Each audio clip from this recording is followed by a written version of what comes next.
तो next topic डाल लो, next heading, moment of inertia of the continuous mass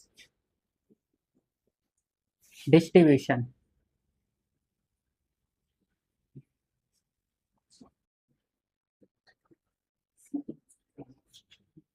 bodies.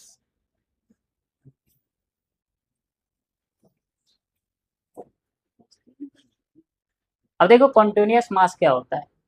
Continuous मास मतलब ये व्हाइट बोर्ड, ठीक है। अब अगर मैं इस व्हाइट बोर्ड की बात करूं तो इस व्हाइट बोर्ड पे जो मास है वो कैसे डिस्ट्रीब्यूट हो रखा है, कॉन्टिन्यूअस डिस्ट्रीब्यूशन डिस्ट्रीब्यूट हो रखा है। डिस्क्रीट का मतलब क्या था, डॉट डॉट डॉट नहीं, अलग अलग, मतलब ब्रेक हो गया। अगर एक मास यहाँ पर था तो दूसरा मास कहाँ पे था, यहाँ पे था। और पूरे सिस्टम को ऑब्जर्व करोगे, फॉर एग्जाम्पल अगर मैं कहूँ कि मैं एक सिस्टम हूँ, तो मैं यहाँ पे कॉन्टिन्यूअस मास होऊंगा या डिस्क्रीट होऊंगा, कॉन्टिन्यूअस मास होऊंगा, क्योंकि अकेला मैं सिस्टम हूँ। अब मैं कहता हूँ ये पूरा का पूरा रूम एक सिस्टम है। अब जब ये रूम पूरा सिस्टम है, यहाँ पे ध्यान दो, तो रूम एक सिस्टम में मैं यहाँ पर हूँ, ठीक है। तुम लोग यहाँ बैठे हो, कोई यहाँ बैठा है, कोई यहाँ बैठा है, कोई यहाँ बैठा है, कोई यहाँ बैठा है, कोई यहाँ बैठा है, कोई यहाँ बैठा है। तो अगर एक रूम को मैं सिस्टम की तरह लेके चलूंगा तो बेसिकली मैं अकेले में कॉन्टिन्यूअस हूँ, बट एक पूरे रूम को सिस्टम की तरह लेके चलूंगा तो किसकी तरह काम करेगा, ये डिस्क्रीट की तरह। तो तुम्हें मेन फोकस करना किस पर है, सिस्टम पे फोकस करना है, सिस्टम को देखना है। और सिस्टम को देखने के बाद क्या एनालाइज करोगे कि अगर वहां पे जो तुम्हारा मास है वो ब्रेक हो रखा है, जैसे यहाँ पे ब्रेक हो गया है, एक मास यहाँ पे तो दूसरा मास कहाँ रखा था, तीसरा मास कहाँ रखा था, चौथा मास कहाँ रखा था, तो ये मास ब्रेक हुआ कि नहीं हुआ। तो अगर यहाँ पे मास ब्रेक हो गया तो उसको हम बोलते हैं क्या, डिस्क्रीट। समझ में आई ये बात।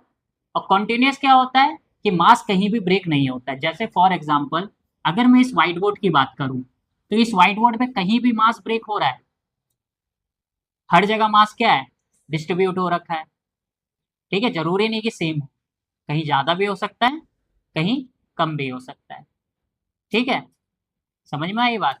फिलहाल हमें ये ध्यान रखना है कि कहीं भी मास क्या हो रहा है, ब्रेक नहीं हो रहा है। ऐसा नहीं कि व्हाइट बोर्ड का आधा मास यहाँ पर है और आधा मास यहाँ से ब्रेक होके फिर यहाँ पर आ रहा है, क्या ऐसा हुआ, नहीं ना। मास पूरी तरीके से क्या हो रखा है, डिस्ट्रीब्यूट हो रखा है। तो इस प्रकार के डिस्ट्रीब्यूशन को क्या बोलते हैं, कॉन्टिन्यूअस मास डिस्ट्रीब्यूशन। तो कॉन्टिन्यूअस मास डिस्ट्रीब्यूशन और डिस्क्रीट मास डिस्ट्रीब्यूशन में डिफरेंस समझ में आया। ओवरऑल किसको किसको ऑब्जर्व करोगे, सिस्टम को। फिर सिस्टम को देखोगे कि मास ब्रेक है, डिसकंटिन्यू हो रखा है, तो इसका मतलब वो क्या हो जाएगा बताओ, डिस्क्रीट हो जाएगा। और मास अगर तुम्हारा कंटिन्यू है तो वो क्या हो जाएगा, कॉन्टिन्यूअस हो जाएगा, ठीक है। क्लियर हुआ इतना, ठीक है। अब अगर हम इसके मोमेंट ऑफ इनर्शिया की बात करें तो बेसिकली देखो मोमेंट ऑफ इनर्शिया हमने क्या पढ़ा था, M into R square. Formula same रहेगा, यहाँ पे आ जाएगा एक इंट्रीगेशन का सिंबल, ठीक है। इंट्रीगेशन में भी लोअर लिमिट और यहाँ पे हो जाएगा अपर लिमिट, ठीक है। डिस्टेंस वैसा ही रहेगा जैसा है। अब जो भी डिस्टेंस है, यहाँ पे फिलहाल मैं डिस्टेंस क्या ले रहा हूँ, आर। डिस्टेंस एक्स भी हो सकता है, डिस्टेंस वाई भी हो सकता है, डिस्टेंस जेड भी हो सकता है। और जरूरी नहीं कि वेरिएबल हो, न्यूमेरिकल नंबर भी हो सकते हैं, 5 मीटर भी हो सकता है, 10 मीटर भी हो सकता है। तो बेसिकली यहाँ पे क्या लिखोगे, डिस्टेंस का स्क्वायर। और ये डिस्टेंस कैसा होगा बताओ, हमेशा परपेंडिकुलर हो, ठीक है। जिस एक्सिस के अबाउट निकाल रहे हो वो हमेशा क्या होगा, वो एक्सिस हमेशा परपेंडिकुलर होगा, किसके, मास के। क्लियर हुई ये बात, जैसे कि डिस्क्रीट में कर रहे थे हम। और फाइनली यहाँ पे m की जगह आ जाएगा dm। अब dm क्या है यहाँ पे, स्मॉल मास, जिस एलिमेंट की हम यहाँ बात करेंगे। जैसे कि पहले भी एलिमेंट बताया था, टोटल कितने एलिमेंट पॉसिबल हो सकते हैं, या तो 1D एलिमेंट पॉसिबल होगा, या 2D एलिमेंट पॉसिबल होगा, या 3D एलिमेंट पॉसिबल होगा। तो पहले हम क्या बात कर लेते हैं, डीएम को रिप्लेस करने की बात करते हैं, ठीक है। तो डीएम को रिप्लेस करना है तो डीएम के रिप्लेस करने के 3 तरीके हैं। सबसे पहला कि अगर हमारा जो एलिमेंट है, एलिमेंट कैसा है, 1D है, ठीक है। अब एलिमेंट पे फोकस करना है आपको, बॉडी के स्ट्रक्चर पे नहीं। गिवन बॉडी कुछ भी हो सकता है, आपको बेसिकली फोकस किस पे करना है, एलिमेंट पे। वो भी समझ में आ जाएगा थोड़ी देर में। अगर एलिमेंट 1D है तो यहाँ पे क्या होता है, इसको हम बोलते हैं लीनियर मास डेंसिटी, और इसका नोटेशन होता है lambda. So lambda is equal to होता है total mass upon total length. इसको ऐसे भी लिख सकते हो, ठीक है। साथ में इसी को लिखने का तरीका होता है D M upon D X या डी एल। डी एल भी लिख सकते हो, वो डिपेंड करेगा, उसको भी समझाते हैं कि आपको डी एल कब लिखना है, कब डी एक्स लिखना है, ठीक है। उसको भी थोड़ी देर बाद समझाएंगे। तो फिलहाल ये लैम्डा समझ में आया, ठीक है। तो यहाँ से अगर मैं डीएम की वैल्यू निकालूंगा तो डीएम इक्वल टू क्या हो जाएगा बताओ, लैम्डा इंटू डी एल। अब अगेन यहाँ डी एल की जगह डी एक्स भी हो सकता है, डी वाई भी हो सकता है, और डी जेड भी हो सकता है, और डी आर भी हो सकता है। इतना क्लियर हुआ। अगर हमारा एलिमेंट कैसा है, 1D है। जैसे फॉर एग्जाम्पल मैं सर्कल लेता हूँ, ठीक है। अब सर्कल कैसा स्ट्रक्चर है बताओ, 2D। अब हमें गिवन बॉडी नहीं देखनी है, गिवन बॉडी का स्ट्रक्चर कुछ भी हो। गिवन बॉडी 1D भी हो सकती है, 2D भी हो सकती है, 3D भी हो सकती है। बेसिकली हमें देखना क्या है, एलिमेंट। तो मैं यहाँ पे एक एलिमेंट ले लूँ, एक छोटा सा, ये एलिमेंट ले लिया मैंने छोटा सा, ठीक है। अब मुझे एक बात बताओ, ये जो एलिमेंट है, ये एलिमेंट क्या बोलते हैं हम इसको, आर्क बोलते हैं। अभी जो आर्क है ये एक प्रकार से क्या होती है, लेंथ होता है। और ये जो लेंथ है ये 1D होगा, 2D होगा, 3D होगा, 1D। क्या बात समझ में आया। तो बॉडी हमारा कैसा है, 2D है, पर एलिमेंट कैसा है, 1D है। बेसिकली हमें देखना क्या है, एलिमेंट। तो ये वाला जो मैंने फॉर्मूला लिखा है DM equal to lambda into DL, क्या मैं इस फॉर्मूले को सर्कल के लिए अप्लाई कर सकता हूं, हाँ या ना, कर सकते हैं। बेसिकली सर्कल कैसी बॉडी है, 2D बॉडी है, बट उसका एलिमेंट कैसा है, 1D है। और बेसिकली हमें फोकस किस पे करना है, एलिमेंट पे। आई बात समझ में, ठीक है। अगर आपका एलिमेंट 2D हो, एलिमेंट कैसा हो, 2D हो, अगेन बॉडी से मतलब नहीं है, अगेन बॉडी से मतलब नहीं है। बॉडी 3D भी हो सकता है और 2D भी हो सकता है, हमें एलिमेंट से मतलब है। तो उस केस में देखो क्या होगा, उस केस में जो हमारे डेंसिटी होता है उसको बोलते हैं सरफेस, या फिर इसी को ही एरिया भी बोला जाता है। सरफेस या एरिया मास डेंसिटी, ठीक है। साथ में इसका एक नाम और है, देखो यहाँ पर क्या है, मास अपॉन लेंथ। तो इसको मास पर यूनिट लेंथ भी बोला जाता है। समझ में आई बात। तो इसी को बोलने का क्या तरीका है, इसी को हम बोल देते हैं मास पर यूनिट लेंथ। तो जहां मास पर यूनिट लेंथ लिखा हो इसका मतलब क्या है, इसका मतलब मास अपॉन लेंथ, यानी कि लैम्डा। क्लियर हुई ये बात। सिमिलर यहाँ क्या है, देखो सरफेस एरिया मास डेंसिटी। तो जब सरफेस एरिया मास डेंसिटी होगा तो इसका नोटेशन होता है सिग्मा। और देखो सिग्मा में क्या होगा, मास मास रहेगा जैसा है, और मास अपॉन क्या हो जाएगा, एरिया। और इसी को हम क्या लिख सकते हैं, D M upon D A. D A क्या है, उस एलिमेंट का एरिया, ठीक है, उस एलिमेंट का एरिया। जैसे यहाँ पे डीएल क्या था, डीएल था ये आर्क, ये था हमारा डीएल, उस एलिमेंट की लेंथ, जिस एलिमेंट के लिए हम क्या कर रहे हैं, डीएम कैलकुलेट कर रहे हैं। डीएम क्या था, डीएम था इस एलिमेंट का मास।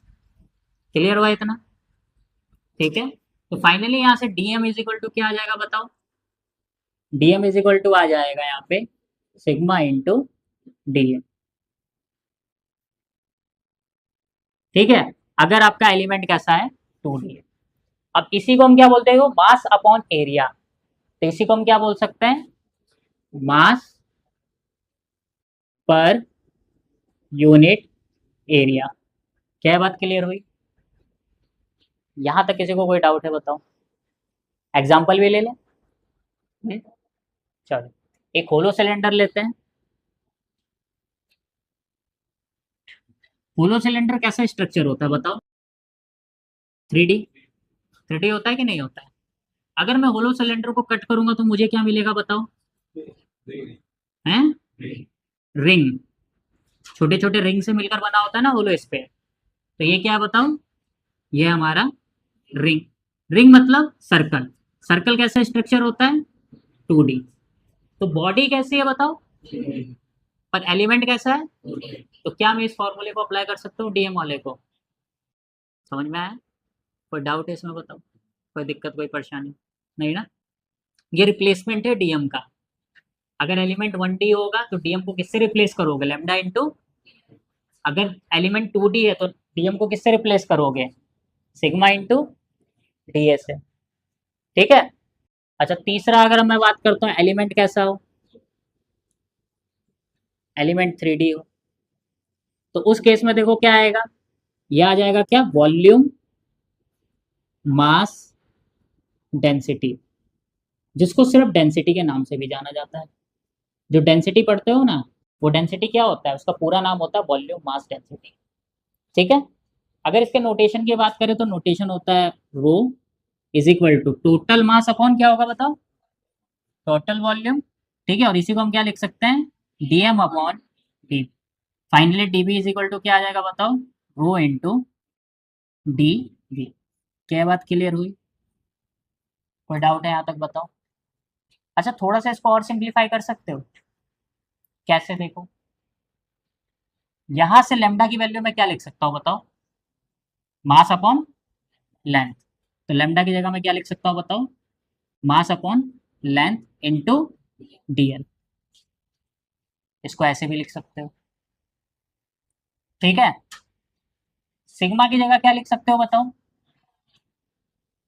DM is equal to, sigma की जगह क्या लिख सकते हो? Mass upon. तो क्या हो जाएगा? Mass upon area into DA. और ये जो मास अपॉन लेंथ पढ़ रहे हो, total mass upon total length, total mass upon total area. तीसरा यहां पर देखो क्या लिख सकते हो डीएम को? Rho into dB. रो की जगह क्या लिख सकते हो? Mass upon volume. तो total mass upon total volume into क्या हो जाएगा? डीवी। क्या बात क्लियर हुई? इसी को यूनिटरी मेथड से बताया था मैंने एक दिन, याद करो। याद आ रहा है? तो ये इस तरीके से। इसमें किसी को कोई डाउट है तो बताओ? कोई दिक्कत कोई परेशानी? तो इसको नोट डाउन कर लो फटाफट।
चलो अब कुछ बॉडीज के हम क्या करते हैं, मोमेंट ऑफ इनर्शिया कैलकुलेट करते हैं।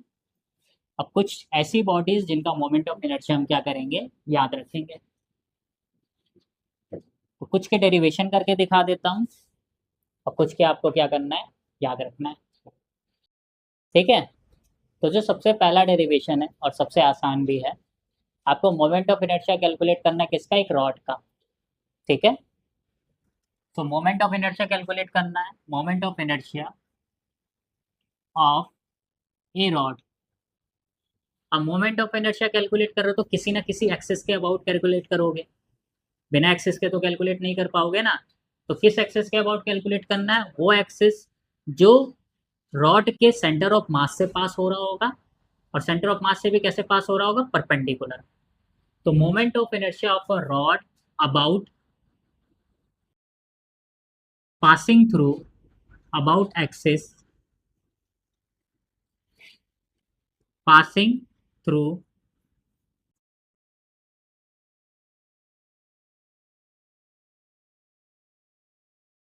its center of mass and perpendicular to center of mass। ठीक है, तो यहाँ पे इसको मैं करवा रहा हूँ, इसको थोड़ा सा ध्यान दो, काफी इजी है। सबसे पहले तो एक रॉड बना लो। अच्छा, रॉड कैसी बॉडी होती है, 1D 2D 3D। 1D, ये हो गया रॉड। इस रॉड का कुछ ना कुछ लेंथ होगा, लेंथ क्या मान लेते हैं इस रॉड की, L। और साथ में इस रॉड का कुछ ना कुछ मास भी होगा। तो यहाँ पे हम क्या करते हैं, जो मास है, मास कितना ले लेते हैं, capital L, M, total mass. और जो इसकी टोटल लेंथ है वो कितनी लेते हैं, एल। ठीक है, अब मुझे एक बात बताओ, रॉड का अगर लेंथ एल है तो उसका सेंटर ऑफ मास कहाँ पे होगा, L/2 पर। तो L/2 कहीं यहाँ होगा, यहाँ ले लेते हैं। तो L/2 से क्या होगा, एक एक्सिस पास होगी, और वो एक्सिस क्या होगी बताओ, इसके परपेंडिकुलर। तो परपेंडिकुलर मतलब कैसे जाएगी, इस तरीके से। क्या बात क्लियर हुई। इस एक्सिस को मैं नाम दे देता हूँ ए बी। किसी को कोई डाउट है बताओ इसमें, कोई भी दिक्कत परेशानी। तो ये डिस्टेंस कितनी हो जाएगी, L/2, और ये डिस्टेंस कितनी हो जाएगी, L/2। तो इसको हम लिख भी देते हैं, ये डिस्टेंस हो गया L/2, क्योंकि ठीक इसके सेंटर ऑफ मास से होके जा रहा है, और सेंटर ऑफ मास कहाँ पे होता है, हमेशा इसके मिड पॉइंट पे। ठीक है, अच्छा, अब यहाँ पर देखो क्या करोगे, जब भी आपको कॉन्टिन्यूस मास डिस्ट्रीब्यूशन मिले, अब अपने माइंड में चीज सेट कर लो कि हमेशा क्या करोगे, हमेशा इंट्रीगेशन लगेगा। मतलब लगभग लगभग 99% केसेस में आपका क्या होगा, इंट्रीगेशन यूज होगा। ठीक है, अब इंट्रीगेशन यूज होगा, पहली बात तो ये माइंड सेट हो गया हमारा। अब इंट्रीगेशन यूज होगा तो आपको क्या करना पड़ेगा, एक छोटा सा एलिमेंट लेना पड़ेगा, और उस एलिमेंट की खासियत क्या होगी, आपको ये देखना है कि जो आपको गिवन बॉडी है, जैसे इसमें गिवन बॉडी क्या है, एक रॉड है, तो आपको देखना है रॉड किससे मिलकर बना है। ठीक है, तो अगर मैं इस रॉड की बात करूं तो रॉड किससे मिलकर बना होगा बताओ, ऐसे छोटे छोटे रिंग, किसने कहा रिंग है भाई, एक वायर ले लो, एक वायर है तुम्हारे पास, उस वायर को अगर छोटे छोटे टुकड़ों में ब्रेक करोगे तो तुम्हें रिंग मिलेगा। छोटे छोटे टुकड़ों में ब्रेक करोगे तो क्या मिलेगी, तुम्हें एक छोटी सी रॉड ही मिलेगी। छोटे छोटे रॉड के टुकड़े मिलकर क्या करता है, एक कंप्लीट रॉड को बनाता है। क्लियर हुई ये बात, यहाँ तक किसी को कोई डाउट है। ठीक है, अब इस जो स्मॉल एलिमेंट को तुमने कंसिडर किया है, इसका ऑलवेज मास क्या मानोगे, डीएम, जो भी स्मॉल एलिमेंट लोगे। क्लियर है बात, तो इसका हमेशा मास कितना होगा बताओ, डीएम। अब रॉड के केस में ही नहीं, रिंग के केस में भी आपको डीएम लेना है। ठीक है, और अगर आपका होलो स्पेयर है, होलो सिलेंडर है, उसके केस में भी आपको क्या लेना है, डीएम लेना है। इतनी बात क्लियर हुई। ठीक है, दूसरी बात क्या ध्यान रखना है कि हमें यहाँ पे परपेंडिकुलर डिस्टेंस की बात करनी है, किसकी, इस स्मॉल थिकनेस, इस स्मॉल एलिमेंट की। क्योंकि सबसे पहले हम क्या कैलकुलेट कर रहे हैं, इस स्मॉल एलिमेंट का मोमेंट ऑफ इनर्शिया कैलकुलेट कर रहे हैं, किसके अबाउट, ए बी के अबाउट। तो जब इस स्मॉल एलिमेंट का ए बी के about moment of inertia calculate करेंगे तो परपेंडिकुलर डिस्टेंस भी हम किसके देखेंगे, किसके देखेंगे, ए बी के देखेंगे, किसके देखेंगे, किसका मोमेंट ऑफ इनर्शिया कैलकुलेट कर रहे हैं, एलिमेंट का। तो परपेंडिकुलर डिस्टेंस भी किसकी देखोगे, एलिमेंट की देखो, होगा कि नहीं होगा। अब परपेंडिकुलर डिस्टेंस किसके साथ देखना है, सेंटर ऑफ मास ने जिस एक्सेस के अबाउट कैलकुलेट कर रहे हो। बाई लक यहाँ पे किस एक्सेस के अबाउट कैलकुलेट कर रहे हो, जो एक्सेस सेंटर ऑफ मास से पास हो रहा है। तो हमेशा एक्सेस को फोकस करना है। तो इस एक्सेस से इसकी कुछ ना कुछ परपेंडिकुलर डिस्टेंस भी होगी, और वो परपेंडिकुलर डिस्टेंस क्या है, ये है। ठीक है, अब यहाँ पे इस परपेंडिकुलर डिस्टेंस को मैं नाम दे रहा हूँ एक्स। क्या नाम दे रहा हूँ, एक्स। मतलब आर की जगह क्या आ गया, एक्स आ गया, क्योंकि हमने लिखा था ना integration R square into D M. तो ये आर क्या था, यार परपेंडिकुलर डिस्टेंस था, किसका, उस एलिमेंट का, जिस एलिमेंट का क्या कर रहे हो, मोमेंट ऑफ इनर्शिया कैलकुलेट कर रहे हो, किसके साथ, उस एक्सेस के साथ जिस एक्सेस के अबाउट कैलकुलेट कर रहे हो। क्लियर हो ये बात, यहाँ तक किसी को कोई डाउट है। अब एक बात और माइंड सेट कर लेना कि अगर मैंने यहाँ पे इसको x माना है तो इस एलिमेंट का भी तो कुछ ना कुछ थिकनेस होगा, छोटा सा, कुछ ना कुछ छोटा सा थिकनेस होगा कि नहीं होगा। तो अगर मैंने इसको x माना है तो इसकी थिकनेस भी क्या होगी, dx होगी। अगर मैंने इसको y माना होता तो इसकी थिकनेस क्या होती, अगर मैंने इसको r माना होता तो इसकी थिकनेस क्या होती, dr। तो जो आप परपेंडिकुलर डिस्टेंस ले रहे हो, ठीक है, उसी के टर्म्स में आपको क्या करना है, थिकनेस लिखना है। क्या इतना क्लियर होगा, कोई डाउट है बताओ। ठीक है, तो सबसे पहले इस छोटे से एलिमेंट का मोमेंट ऑफ इनर्शिया निकाल लें। इस छोटे से एलिमेंट का मोमेंट ऑफ इनर्शिया क्या होगा, moment of inertia of small element about, किसके अबाउट निकाल रहे हैं, अबाउट एक्सिस ए बी। तो क्या हो जाएगा, अब क्योंकि छोटा सा है तो इसको हम क्या लिख सकते हैं, डी आई ए बी। ठीक है, ठीक है, और वो होता क्या है बताओ, परपेंडिकुलर डिस्टेंस, परपेंडिकुलर डिस्टेंस कितनी है, एक्स है ना। तो क्या आ जाएगा बताओ यहाँ पे, परपेंडिकुलर डिस्टेंस का स्क्वायर मतलब एक्स का स्क्वायर, और इनटू क्या हो जाएगा बताओ, डीएम, उसका मास। ये हो गया क्या, डीएम। क्या इतना क्लियर हुआ, यहाँ तक किसी को कोई डाउट है, कोई भी दिक्कत परेशानी बताओ, नहीं। अब यहाँ पे जो स्मॉल एलिमेंट है वो बताओ 1D है, 2D है, 3D है, 1D है। तो डीएम को किससे रिप्लेस करोगे, लैम्डा से। ठीक है, और लैम्डा को हमने क्या लिखा था, mass, total mass upon total length into element का लेंथ। एलिमेंट का लेंथ कितना है बताओ, dx। क्लियर हुआ ये जाके पुट कर दो यहाँ पे, पहले इसको पुट करोगे तो D I A B is equal to क्या आ जाएगा बताओ, एक्स स्क्वायर वैसा ही रहेगा, total mass upon total length into dx। मैंने डायरेक्ट लैम्डा की वैल्यू रख दी, आपका मन करे तो आप ऐसे भी लिख सकते हो, इसको पहले लैम्डा लिख दो, इनटू क्या हो जाएगा, dx, लैम्डा की जगह क्या आ जाएगा, m upon L into dx। इसको ऐसे भी लिख सकते हो। ठीक है, कब लैम्डा लिखना है कब नहीं लिखना वो मैं बाद में आराम से नेक्स्ट लेक्चर में आपको समझा दूंगा। ठीक है, फिलहाल यहाँ पे आप लैम्डा मत लिखो। ठीक है, लैम्डा कब लिखना है वो नेक्स्ट क्वेश्चन में आएगा आपका, मतलब नेक्स्ट नेक्स्ट वेराइटी के क्वेश्चन में। तो यहाँ पे हमारा क्या आ गया, डी आई ए बी आ गया। अब मुझे एक बात बताओ, जैसे ये एक छोटा सा एलिमेंट लिया है, मान लो ये रॉड है। अब इस रॉड का क्या है, इस रॉड में छोटे छोटे एलिमेंट है, एक एलिमेंट ये है, ऐसे एक एलिमेंट यहाँ पर भी होगा, होगा कि नहीं होगा। ऐसे अगला एलिमेंट यहाँ पर भी होगा, अगला एलिमेंट यहाँ पर भी होगा। ऐसे कितने एलिमेंट्स बन जाएंगे, इनफाइनाइट एलिमेंट्स बन जाएंगे। अब अलग अलग एलिमेंट को, अलग अलग एलिमेंट का मोमेंट ऑफ इनर्शिया कैलकुलेट करके आप उसको क्या करोगे, ऐड करोगे। और ऐड करने का एक छोटा मेथड और होता है जिसका हम क्या बोलते हैं, इंटीग्रेशन। ठीक है, तो हम क्या करते हैं, छोटे छोटे एलिमेंट्स को बाय इंटीग्रेशन ऐड कर देते हैं। समझ में आई ये बात? तो जैसे ही मैं कंप्लीट रॉड का मोमेंट ऑफ इनर्शिया निकालूंगा तो क्या होगा बताओ? वो moment of inertia of the rod किसके about? About the axis A B, वो क्या हो जाएगा? I A B. तो इसको हम क्या लिख सकते हैं? Integration d I A B. क्या है बात क्लियर हुई? यहां तक किसी और डाउट है बताओ? अच्छा लिमिट क्या होगी बताओ?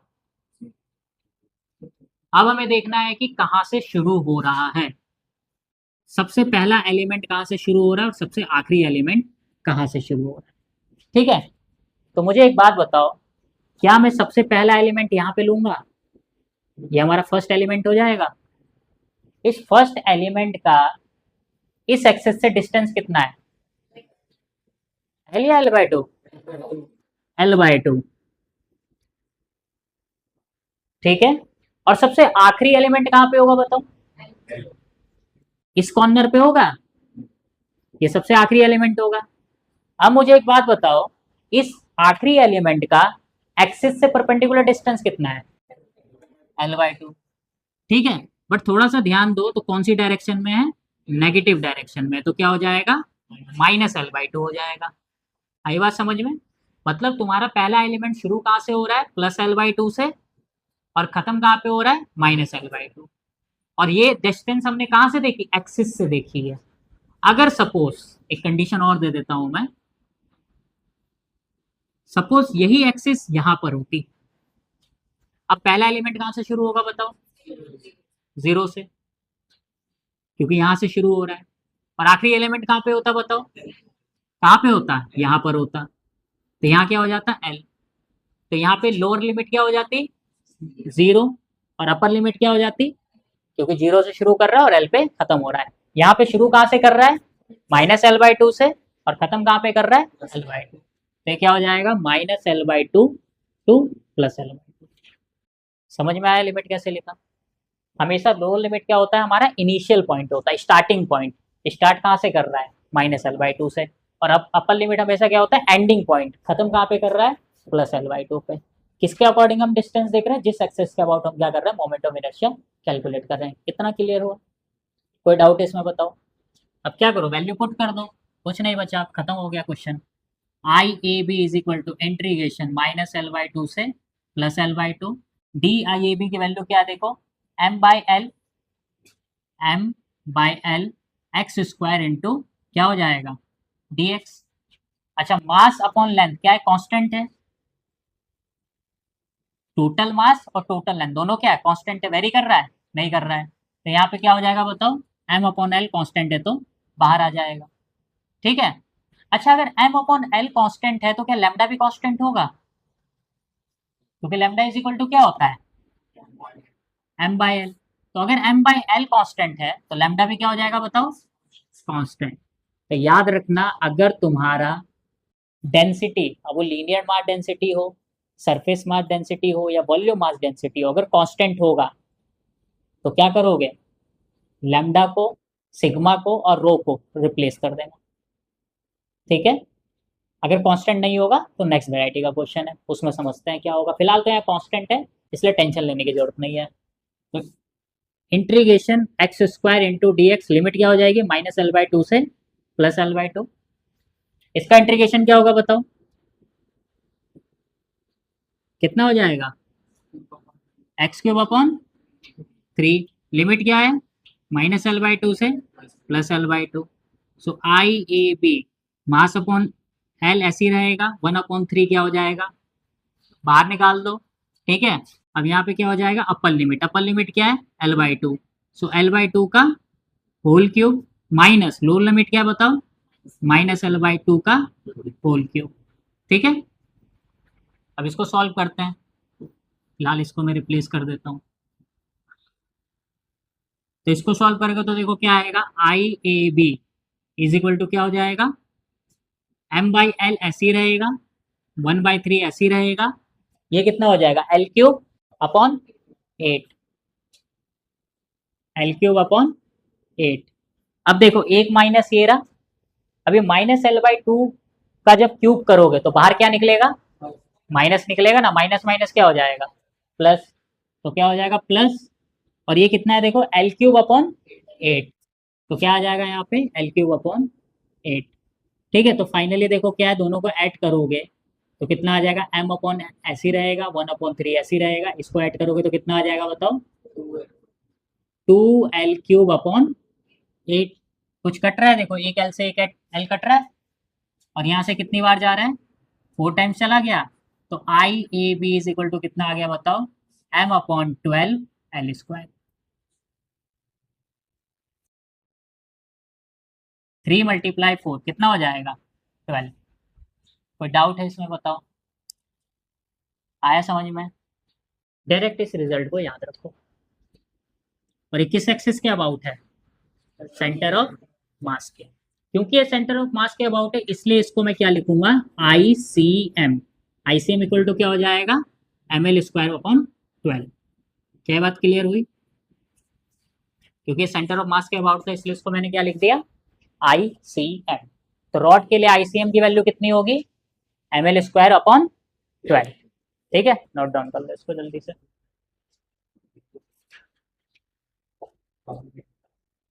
टाइम बताओ।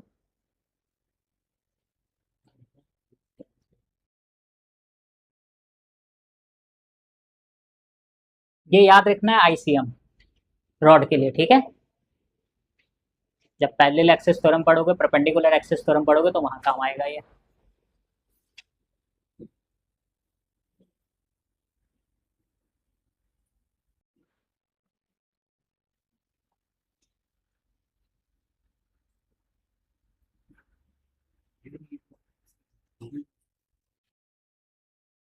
ये जेई मेंस में भी यही सब पूछ रहे हैं आजकल। कह रहा ना नीट का लेवल और जेई मेंस के लेवल में कोई डिफरेंस नहीं रहा, और जैसे ही नीट का लेवल पहले जैसा होगा तो मैं ये बोल सकता हूँ कि मैं क्या, सारे टीचर से बोल सकते हैं कि जेई मेंस को ओवरटेक कर जाएगा नीट फिजिक्स। फिजिक्स बहुत ईजी आ रही जेई मेंस में। मतलब मेरा मानना है कि 100 में से तुम्हारे 80-90 मार्क्स तो आ ही जाने चाहिए फिजिक्स में, अगर तुमने सच में पढ़ा है तो। सिर्फ फॉर्मूला भी याद है तो तुम लोगों को फॉर्मूला बेस्ड क्वेश्चन आ रहे हैं, 80 से 90% मार्क्स का। इसलिए तो कह रहा है 90 निकालना बहुत आसान है। मुझे समझ में नहीं आ रहा आजकल मार्क्स क्यों नहीं आ रहे हैं। 2013 जेई मेंस उठाना, जो पहला जेई मेंस था उसके क्वेश्चन देखना, और आज के क्वेश्चन देखना जेई मेंस के, तुम्हें डिफरेंस पता चल जाएगा दोनों में।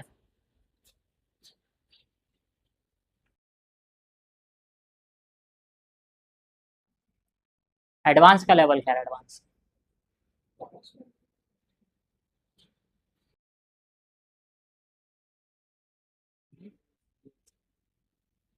ए आई ट्रिपल ई।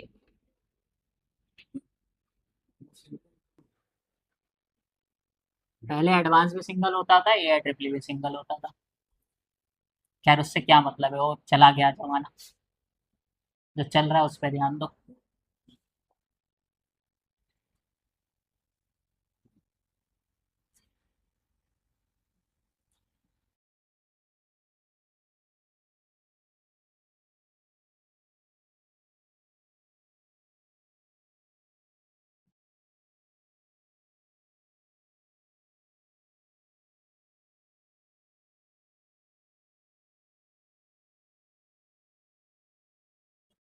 अच्छा तुम्हारा होमवर्क है इसमें, ठीक है, होमवर्क देख लो, ये तुम ट्राई करोगे और कल आंसर बताओगे मुझे। एक रॉड है,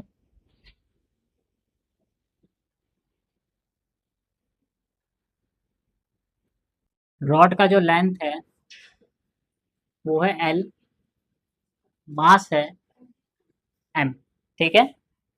आपको मोमेंट ऑफ इनर्शिया कैलकुलेट करना है, किसके अबाउट कैलकुलेट करना है, इस एक्सिस के अबाउट, ए बी, जो कहाँ से पास हो रही है, उसके कॉर्नर से, एज से पास हो रही है, ठीक है। और एच के क्या है, परपेंडिकुलर है। तो इस एक्सिस के अबाउट तुम्हें क्या करना है, मोमेंट ऑफ इनर्शिया कैलकुलेट करना है। आया क्वेश्चन समझ में। तो एम आई कैलकुलेट करना है किसके अबाउट, ए बी के अबाउट। ये तुम्हारा क्या है, होमवर्क है।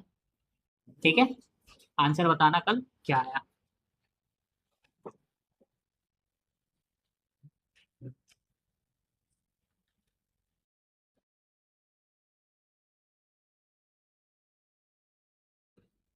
नोट डाउन कर लिया था ना क्वेश्चन।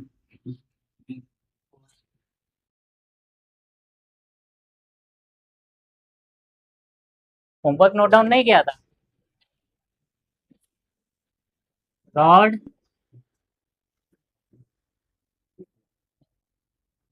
ठीक, इसके कॉर्नर से एक एक्सिस जा रहा है ए बी, मास है एम रॉड का, लेंथ है एल रॉड का, तो मैं आई ए बी कैलकुलेट करना है। ठीक है, क्लियर। कड़ा है किसी के पास, कड़ा कड़ा।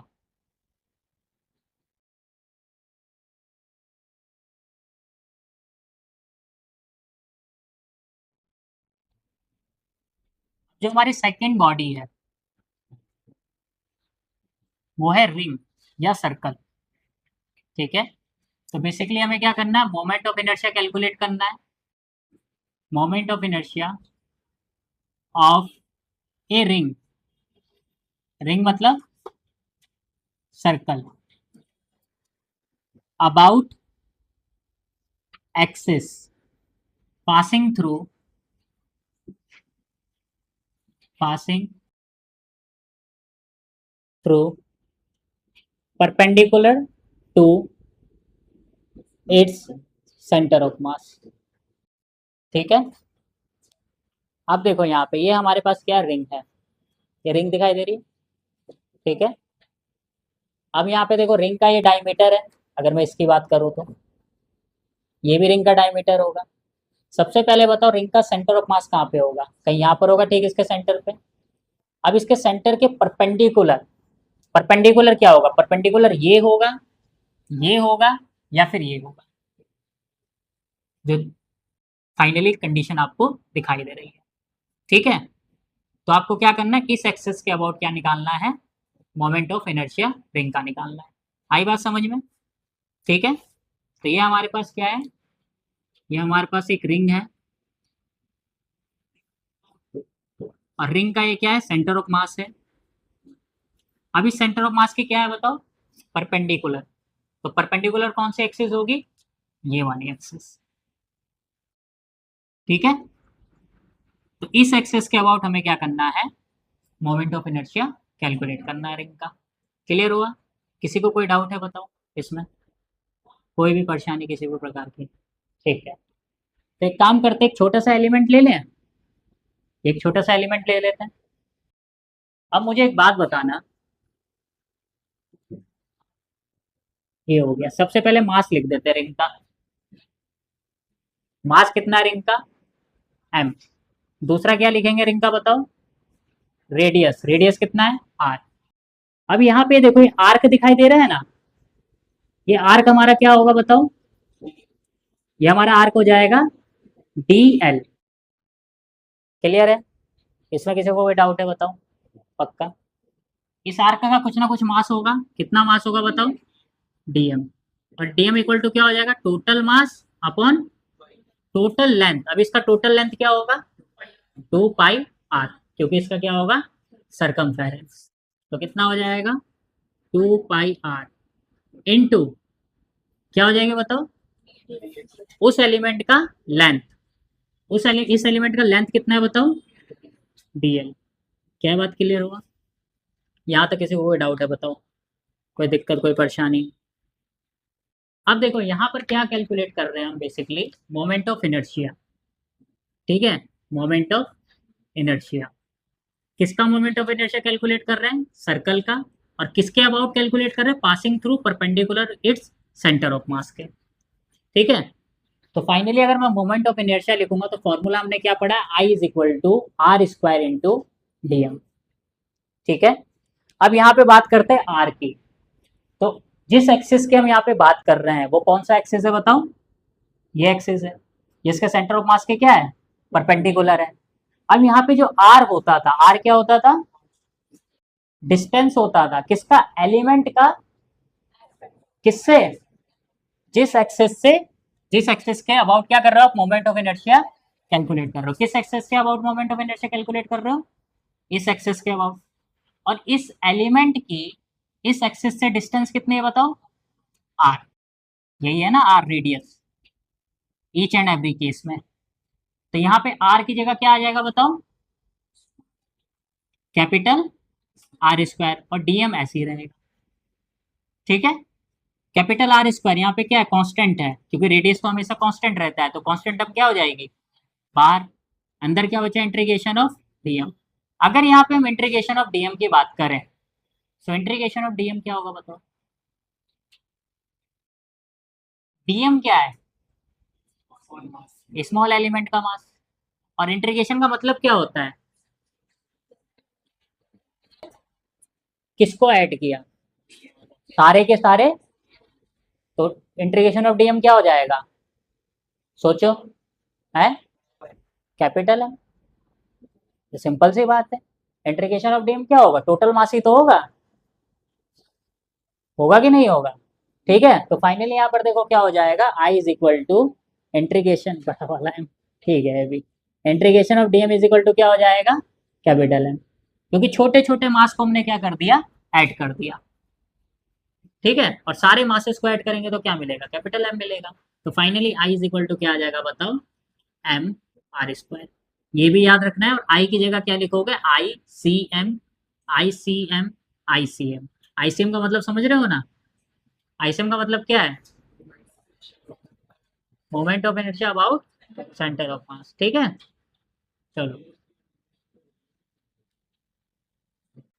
जब हमें पता है ये बात, तो हम क्यों फालतू का क्या कहते हैं, लंबे चौड़े कैलकुलेशन करें, आप तो अपना टाइम बचाएंगे ना। ये तो मैंने इसलिए लिख दिया कि आपको पता होना चाहिए कि डीएम की वैल्यू क्या है यहाँ पे, ठीक है। पर हम पूरी कोशिश करेंगे कि अगर हमारा टाइम बच सकता है तो हम टाइम बचाएंगे। पर टाइम बचाने का मतलब ये नहीं है कि हम कॉन्सेप्ट को ही क्या कर रहे हैं, कॉन्सेप्ट को ही साइड कर रहे हैं। कॉन्सेप्ट भी हमें पता होना चाहिए और शॉर्ट ट्रिक भी हमें पता होना चाहिए, ठीक है। लिख लिया, अच्छा देखने दो, ले लो।